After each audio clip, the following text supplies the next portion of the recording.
일본은 250% 국가 예산의 20% 정도를 그 피스를 갚는 데 써야 됩니다.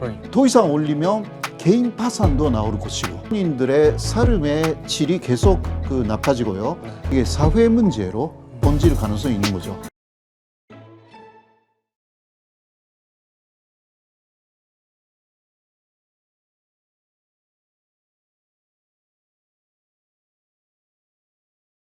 네, 1부에서는 다카이치 총리의 어떤 행보 그리고 이제 그에 따른 일본의 내부적인 변화 이야기를 좀 다뤄봤는데요. 2부에서는 지금 일본 경제가 어느 선상에 와 있는가에 대한 이야기를 조금 더 디테일하게 다뤄보도록 하겠습니다. 자, 교수님, 일본 중앙은행이 수십 년간 고수해온 게 이제 마이너스 금리잖아요. 네. 이제 이게 폐지가 됐단 말이에요. 네. 이제 금리 인상을 검토하게 된 배경을 뭐라고 생각하세요?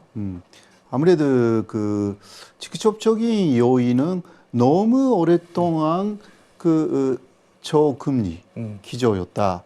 근데 이것은 아베노믹스라는 맞아요. 그런 정책 기조가 원래는 2년 정도로 끝내를 생각이었어요. 일본에서도 그렇게 해서 인플레이션을 2% 정도로 만들 수가 있는 것이 아닌가. 네. 그렇게 생각했는데 그게 계속 안 돼가지고 10년까지 갔단 말이죠. 아, 이게 원래는 장기 계획이 아니었군요. 아니었습니다. 근데 원래 짧게 끝내려고 했는데 네. 인플레이션이 생각보다 안 내려오니까 예. 계속 이제 이어졌던 거. 네. 그래서 그 부작용이 만만치 않았다라는 것이고 일본 사람들이 생각 이상으로 물건을 사지도 않고 투자도 많이 하지 않았고요. 근데 요새는 투자 조금 하기 시작했는데 일본인들도 그러한 상황에서 디플레이션이죠 사실상. 그게 쭉 그러한 기조가 있었기 때문에 이게 인플레이션을 일으키기 위해서 계속 돈을 풀었고 이게 그리고 또 엔저 기조를 유지를 해 왔습니다. 그런데 아주 계기가 된 것은 바로 코로나죠. 예. 코로나 몇 년간, 2년, 3년 정도, 네. 그 사이에, 세계는 그 사이에 엄청나게 문제가 생겨가지고 또, 물가가 올라갔지 않습니까? 예, 이거는 좋은 인플레이션이 아니고 상당히 안 좋은 인플레이션이었는데, 그래서 미국은 미국을 중심으로 금리를 올렸지 않습니까? 네. 사실. 그러나 일본이 그래도 금리를 맞아요. 올리지 않았다라는 세계가 보면 상당히 이상한 현태를 보이고 있었던 것입니다. 그러나 금리 차이가 또 미국하고 일본의 금리 차이가 또 나니까 또 엔저로 가고. 근데 그것이 또 문제가 커지기 시작한 거죠. 왜냐하면 일본의 PC도 굉장히 많아졌습니다. 지금은 다 아시겠지만 GDP의 250% 정도 일본의 국가 부채가 있지 않습니까? 한국은 아직은 100%가 안 되지 않습니까? 아마 60% 정도인데요. 미국도 많다 해도 100% 정도입니다. GDP에. 그러나 일본은 250%. 이거는 이대로 가면요 국가 예산의 20% 정도를 피스를 갚는 데 써야 됩니다. 그러니까 그러면 그 예산을 다른 데 많이 써야 되는데 이게 못하지 않습니까? 그러니까 일본인들의 삶의 질이 계속 나빠지고요. 그래서 이거 올려야 되겠다라고 해서 새로운 일본은행의 존재에는 그런 금리를 올리는 그러니까 재정 건전파 그런 분이 왔어요. 그런데 올리지 못하는 거예요.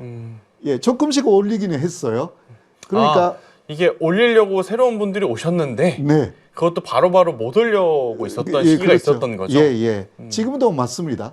지금도 그러니까 그 마이너스 금리를 뭐 제로 금리로 네. 그 해서 그 다음에 0.25로 하고 그 다음에 0.5까지 가고 지금은 0.75입니다. 이거는 전체 금리가 그 정도의 수준이고요. 근데 그것을 했더니 아무래도 그 장기 금리가 갑자기 또 올라가 버렸어요. 그 1%까지로 쭉 억제시키고 있었는데 네. 그 지금은 거의 2% 넘어가거든요. 1%에서 2%는 되게 큰 거죠. 두 배니까. 네. 그리고 기타 이러한 연동되어 있는 그 단기 금리도요, 결국은 올라가기 시작했습니다. 그러니까 특히 일본 사람들은 모기지론, 아, 맞아요. 예, 이것을 많이 하지 않습니까? 이게 제일 궁금했어요. 예, 우리도 사실 금리 인상하면 가장 제일 먼저 고민되는 게 본인들이 가지고 있는 빚의 이자 예. 비용이거든요. 맞습니다. 일본 분들은 지금 이걸 어떻게 생각하고 계시는 거예요? 그래서 특히 모기지론의 이자가 아주 낮았어요. 뭐 1%도 없었고요. 네. 그러니까 0.3%라든가. 거의 뭐 제로였네요. 예. 네. 그래서 일본 사람들이 어떻게 했냐고 하면 이렇게 낮은 그 금리이기 때문에 그 지불할 수가 있다. 그렇게 생각한 거죠. 네. 그러니까 자신이 지불할 수 있는 만큼의 좋은 지불, 최대한. 예, 최대한 그렇게 마련하는 분들이 많은 거예요. 근데 이게 그럴 수밖에 없는 게 네. 1, 2년 있다가 다시 되돌아왔으면 고민을 해보겠는데 네. 워낙 저금리 시대가 장기화된 상태니까. 그러니까 특히 아베 시절 10년, 아베는 8년이었는데 그 이후도 그게 조금 그렇죠. 그 2년 정도는 갔기 때문에 뭐 크로다라는 일본의 존재가 있을 때는 쭉 저금리로 했기 때문에 이게 뭐 익숙해져 가지고 그 금리가 올라간다라는 생각을 안 했던 거죠. 그러니까요. 근데 요새는 그것이 많이 올라갔어요. 그러니까 금리가 아주 낮은 수준에서 거기에 맞게 자신이 마련할 수 있는 만큼의 최대의 그런 규모의 네. 집을 샀는데 그렇죠. 거기에서 조금이라도 더 금리가 올라가면 굉장히 부담이 커지는 것입니다. 이게 현재 문제가 이 문제가 있기 때문에 더 이상 여러 가지 면에서 금리를 올리지 못하고 있는. 예, 더 이상 올리면 개인 파산도 나올 것이고. 현재까지는 그 개인 파산뿐만이 아니라 그러니까 대출 이자도 낮았기 때문에 기업의 실적이 많이 없는 그러한 기업들도 폐업하지 않고 그냥 계속 대출을 버텼구나. 받아가지고 그냥 살아남았어요. 좀비 기업이라고 하죠. 좀비. 그런데 요새는 이러한 좀비 기업들이 그 대출 이자가 높아졌기 때문에 많이 도산합니다. 일단 일반 서민분들은 네. 모기지론이 지금 더 올라가면 부담이 되는 상황인 거고 네. 기업들도 마찬가지로 그동안에 금리가 낮아서 어떻게 보면 대출을 조금 힘을 받아서 운행해 왔는데 운영해 왔는데 그렇죠. 지금 이쪽도 조금씩 약간의 노이즈들이 계속 나타나기 시작하는 거죠. 그러니까 1년에 그 지난해에는 5천 건 이상 그 도산합니다. 이거 중소기업이 많은데요. 5천 건이라는 것은 굉장히 많은 거거든요. 일본의 입장으로서는. 그게 2025년,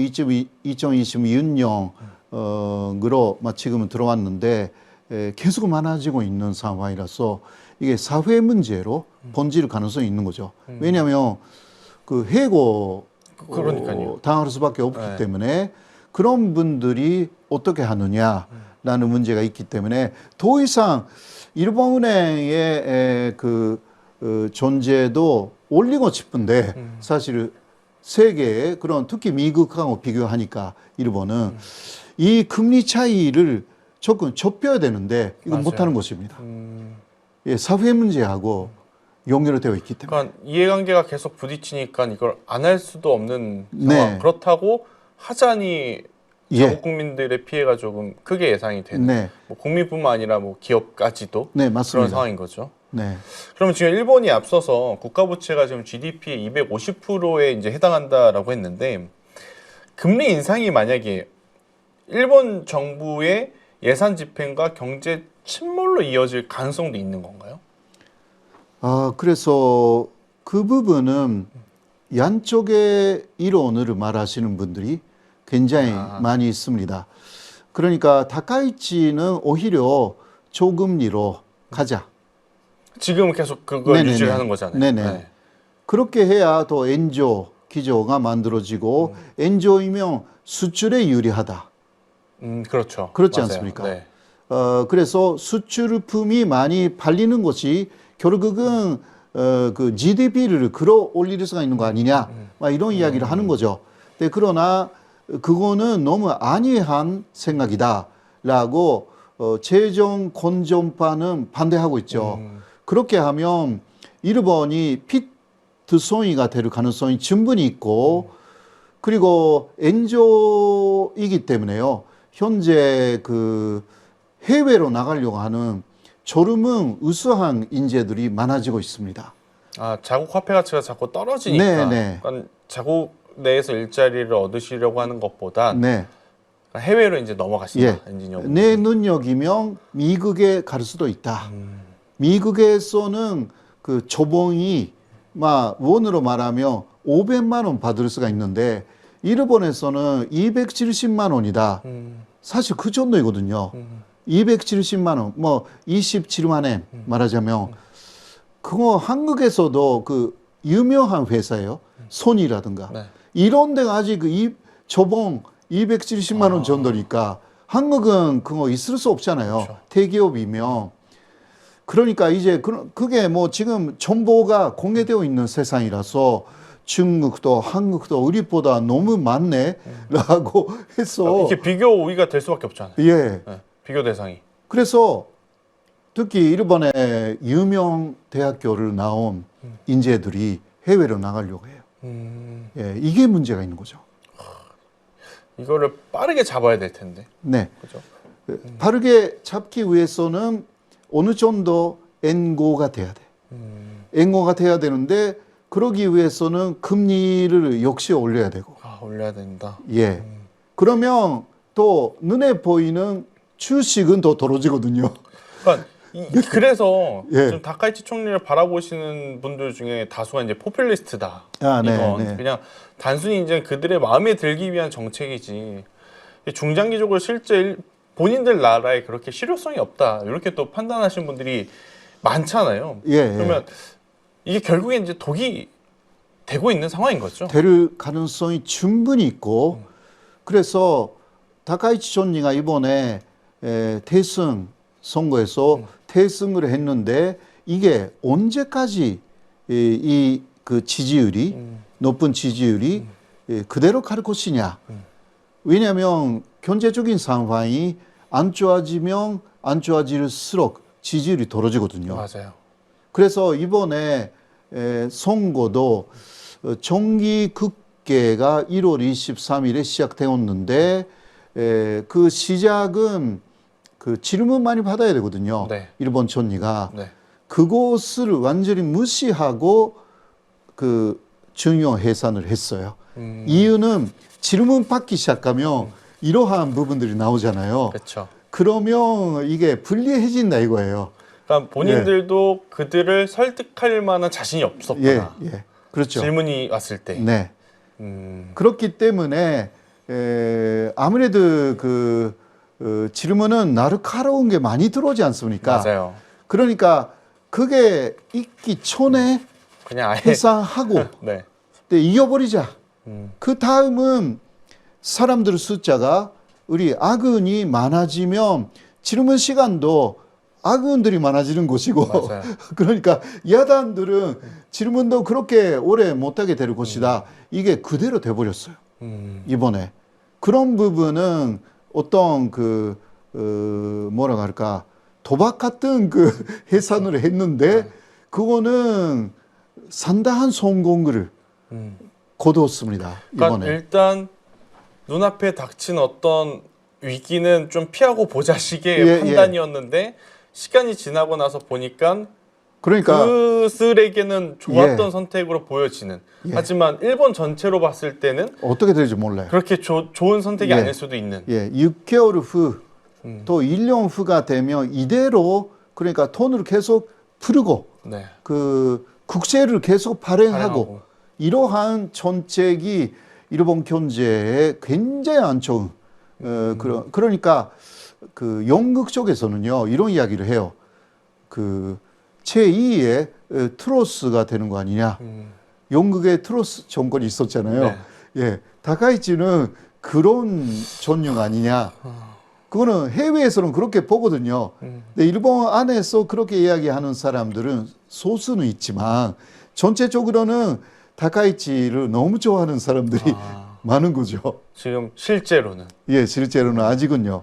네. 근데 왜냐면 또 일본인들도 너무 그 경제가 어려우니까 또 감세해 주겠다라든가 그 이야기를 하니까 그러면 대환영이죠.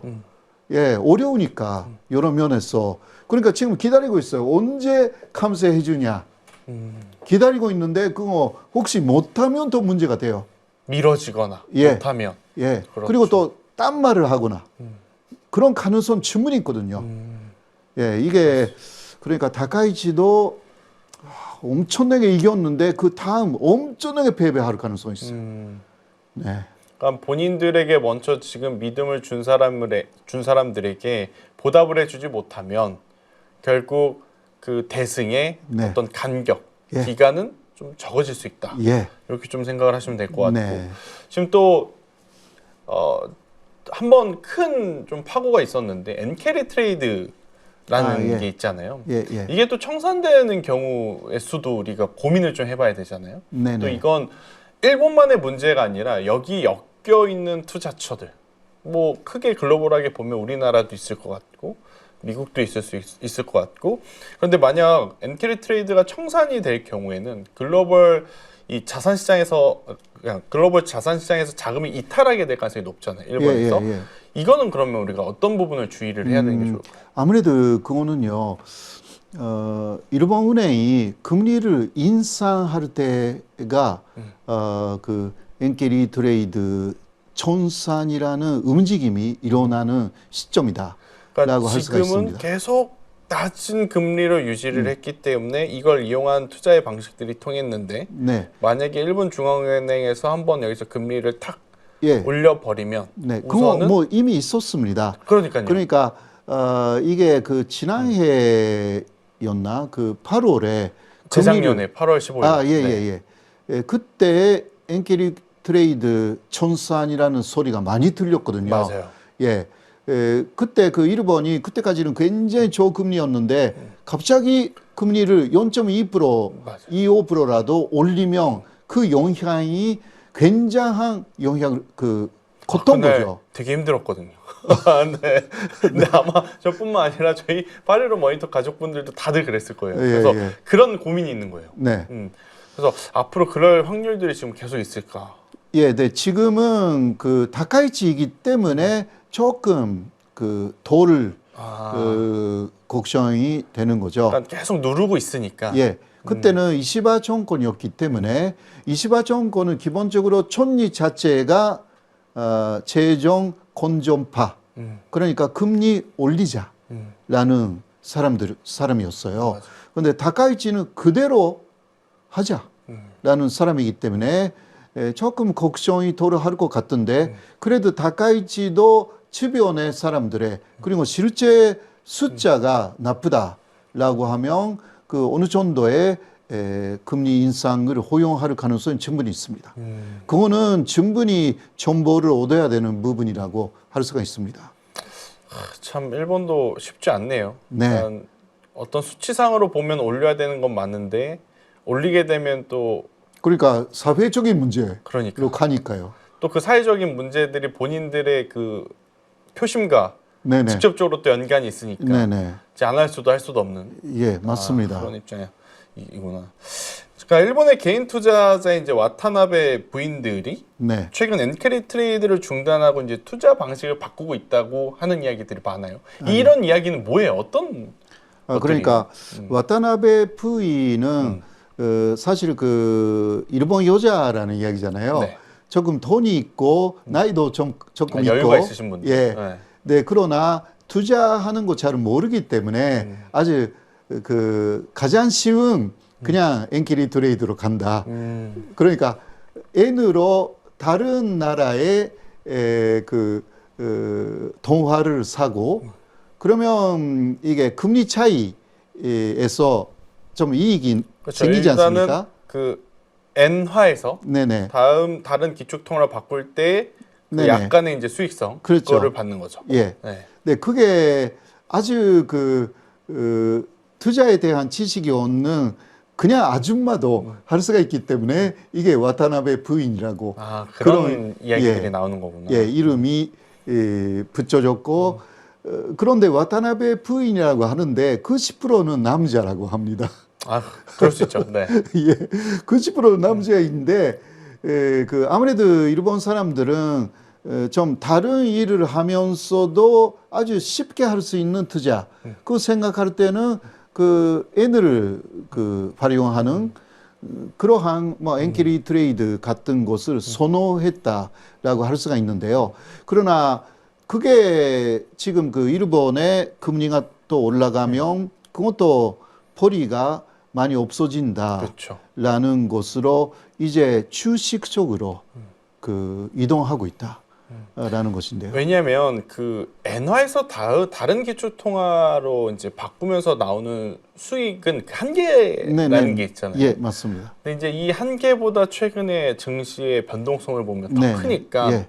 또 많은 자금들이 오히려 이제 엔캐리 쪽보다는 네. 증시 쪽으로 넘어가고 있다고 표현을 하는 게 맞는 거죠. 예, 맞습니다. 또 일본 정부가 거기 이 세금을 그러니까 진수하지 않는 그러한 제품들을 좀 내놨기 때문에 예, 니사라고 합니다. 이게 예. 수익이 나도 세금을 내지 않는 상품들이 네네. 나왔군요. 그러니까 물론 그게 아주 크지는 않지만 1,800만 엔 그러니까 막 1억 8천만 원 정도까지는 아마 그거는 투자금인데요. 그 투자를 한 데 나온 수익에 대해서는 세금이 없다. 예, 과세하지 않는다.